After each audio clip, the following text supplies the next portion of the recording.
আসসালামু আলাইকুম। আমি ইউনিভার্সিটি অফ স্কলার্সের একজন সাধারণ শিক্ষার্থী। ওসমান বিন হাদি স্যার আমার ডিপার্টমেন্টের শিক্ষক ছিলেন। তিনি আমাদেরকে বাংলাদেশ স্টাডিজ, ফিলোসফি বিভিন্ন বিষয়ে শিক্ষকতা নিতেন। তার মৃত্যুর কিছুদিন পূর্বে তার সাথে আমার কথা হয়েছিল।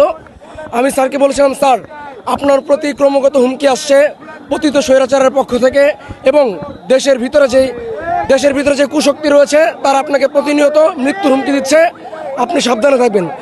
প্রতি উত্তরে স্যার আমাকে বলেছিল, দেখ ইমরান, মৃত্যুর ফয়সালা আসমানে হয়, জমিনে না। হয়তো আমি হাদি মারা যাব, আমার পরবর্তীতে নতুন আরো হাদি আসবে।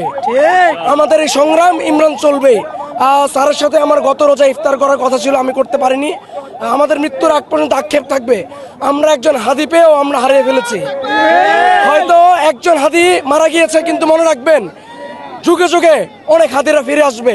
এই বাংলাদেশ সত্যের পথে চলবে, এই বাংলাদেশকে কেউ আর পিছিয়ে দিতে পারবে না। এই এক হাদি মারা গিয়ে আমাদেরকে দেখিয়ে গিয়েছে যে লক্ষ হাদি ফিরে আসবে। আমাদের এখানে যত লক্ষ মানুষ দেখতে পাচ্ছেন, তারা কিন্তু কোনো রাজনৈতিক দলের স্বার্থে আসেনি। এখানে সকলের রাজনৈতিক মতাদর্শ আছে, আমার আছে, আপনার আছে, সকলের আছে, কিন্তু আমরা এখানে সাধারণ জনতার পক্ষে এসেছি, জনতার কাতারে এসেছি। সুতরাং আমরা আজকের এখান থেকে বলে দিতে চাই, ভবিষ্যতে যেন কোনো হাদির বুকে গুলি না চালানো হয়। হাদি স্যার মৃত্যুর পূর্বে বলে গিয়েছিলেন, দেখেন ভাই, আমার হত্যার যদি বিচার হয়, ভবিষ্যতে আর কোনো হাদির গায়ে কোনোদিন গুলি লাগবে না। কালকে আপনার গায়ে, পরশু আমার গায়ে গুলি লাগতে পারে।